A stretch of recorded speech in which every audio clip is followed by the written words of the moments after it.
Chardonnay is currently the most popular wine in the United States in the consumer market, but few understand the complexities that make a Chardonnay a Chardonnay.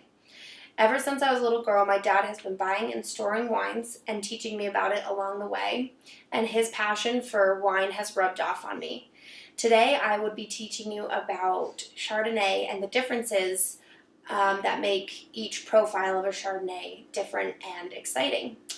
So first off, to taste the Chardonnays is the tasting process.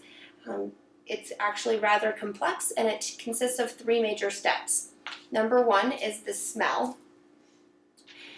And to get the smell, you have to swirl it to open up the flavors by adding oxygen into the wine. It's pretty simple. You just hold it at the base of the stem and make little O's on the table, and that will swirl your wine. And you can smell it. Number two is the taste. And number three is the color. So I have 4 wines today. I have 2 from California, and I have 1 from France and 1 from Australia. While France has always been the long grandfathered favorite of the Chardonnay and really the wine world, California has really taken over a lot of popularity with a new process where they use oak barrels to flavor the wines in different ways, adding a lot more complexities and flavors to the wine. And Australia is another big front runner, making very, very good Chardonnays, but all of them are actually very, very different from one another. So we'll start out with this one. This is a Deloche 2013 Russian River Valley wine, which is also in Sonoma. And as you can see, it's a really nice, rich gold color. It smells of tart fruit, tropical fruit. Tropical fruit, most notably pineapple. Once you taste it, you get a very bold, buttery, full flavor with a subtleness of almost sweet and a very, very low acidity, which means that it comes from a warmer climate. And the profile is very, very bold. It lingers off and kind of leaves a warm feeling in the back of your throat. While these both, number 2 is a Markham 2013 from Napa Valley. So they both come from very similar places in California. However, they do differ in a lot of complexities in the taste. As you can see, it has a lot of the same color as its counterpart here. But upon smelling it,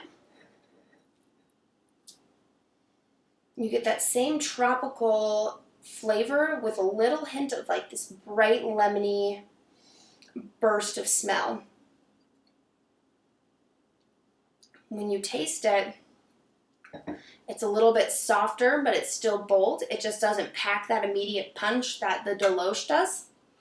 It's still very buttery and almost caramel, but it almost has this flavor of an apple saucy kind of flavor, and you can attribute that to the oaked barrels that they made these wines in. This is why it makes California such a front runner with Chardonnays these days, is because the oak barrels, they can smoke them or they can add what kind of flavors they desire into the barrel.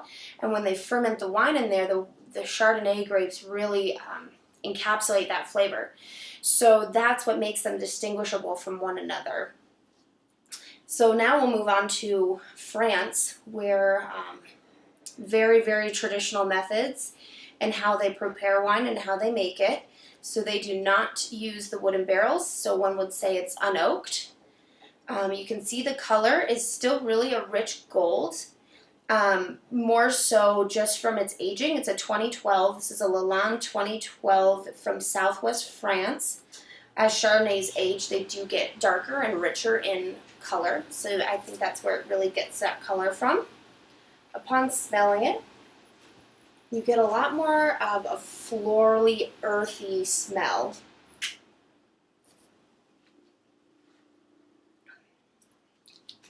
When you taste it, it's very smooth, but it doesn't pack all the flavors and the subtle flavors that the California wines do. You almost get a green appley aftertaste. And it does have a rather low acidic content, which means it's sweeter, it's smoother, it's not as crisp and light. And that's due to France's more mild and unpredictable climate. Their wines differ very much from vintage to vintage because in France, their climate can be very unpredictable, and some years they'll get a ton of rain, and some years they'll have a drought. So it really just depends from year to year. This one, since it is very low and sweet, I would assume that they did have a very cool, mild summer. Still good, still a classic. Number 4, we have the Yalumba 2014 from Southern Australia. They're kind of the more modern winemakers these days. Australia specializes in more tart, light, crisp Chardonnays, perfect for pairing with a light summer salad or salmon. So upon looking at this one, it differs from its counterparts, but it's more of a lighter yellow, a more greenish yellow. Upon smelling it, you still get the tropical fruit smell, but more of a tart grapefruit.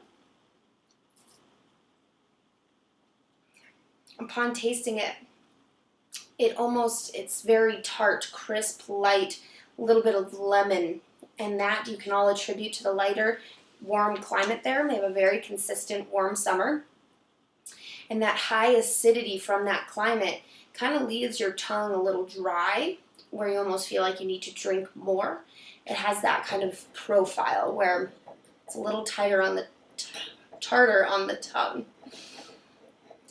So all in all, the wines differ very much from region to region, and a Chardonnay is not just a Chardonnay. It absolutely depends on what the vineyard would like to do with it. Chardonnay is a great base grape. It really lends itself to how they want to shape it with the flavors. So therefore, I've developed a passion for Chardonnay in the way that you really appreciate the vineyard and what the subtle decisions they decide to make to shape the wine into what it is.